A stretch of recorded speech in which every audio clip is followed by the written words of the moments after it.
Assalamualaikum, waalaikumsalam. Ustadz, saya ibu dengan satu anak balita yang sangat aktif. Kebetulan tidak ada yang bisa dititipkan. Dititipkan anak saya untuk kajian langsung.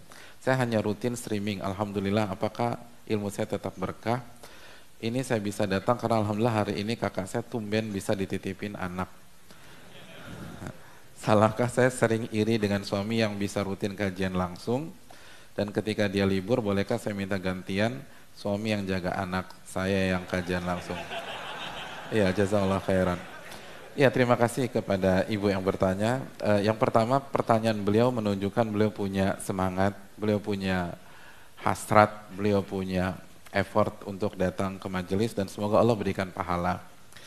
Yang kedua, pesannya tidak mengharamkan streaming. Toh juga ini di-streamingkan. Tetapi Allah berfirman balil insanu ala nafsihi basirah. Setiap orang lebih tahu tentang dirinya sendiri. Kalau masih bisa datang, datang. Kalau masih bisa hadir, hadir. Walaupun capek, walaupun kita harus menempuh perjalanan yang tidak pendek waktunya. 2-3 jam di Jakarta memang cukup menguras energi pada hari ini. Tapi kalau kita lihat Jabir bin Abdullah, Sa'id bin Musayyib, mereka 1 bulan untuk 1 hadis. Maka kita nggak ada apa-apanya.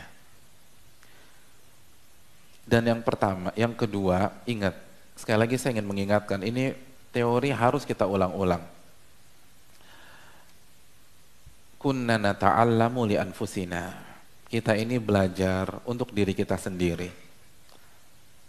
Kaidah ini kaidah para ulama klasik kita. Dan ini disampaikan oleh para ulama kontemporer. Seperti saya dengar dari lisan Syekh Sulaiman Ar-Ruhaili, pengisi di Masjid Nabawi. Beliau tekankan itu, kita belajar buat diri sendiri.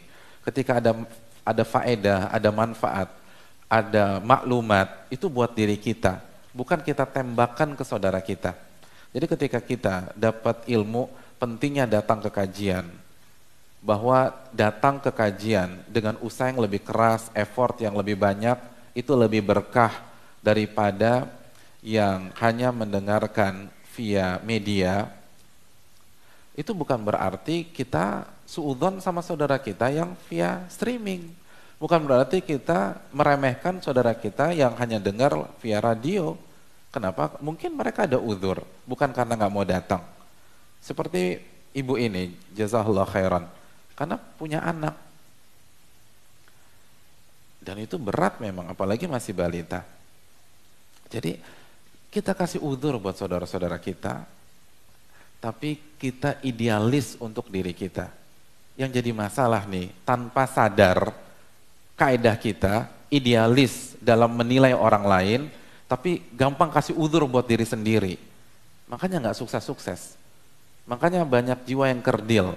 Karena orang-orang yang berjiwa besar, itu kasih uzur buat saudara, tapi idealis buat diri sendiri. Makanya kan kata para ulama, iltamis li akhika sab'ina udhra. Kasih uzur sampai 70 kali. Kalau udah sampai yang ke-70 uzur, masih nggak kena juga, masih nggak cocok juga, katakan la'allahu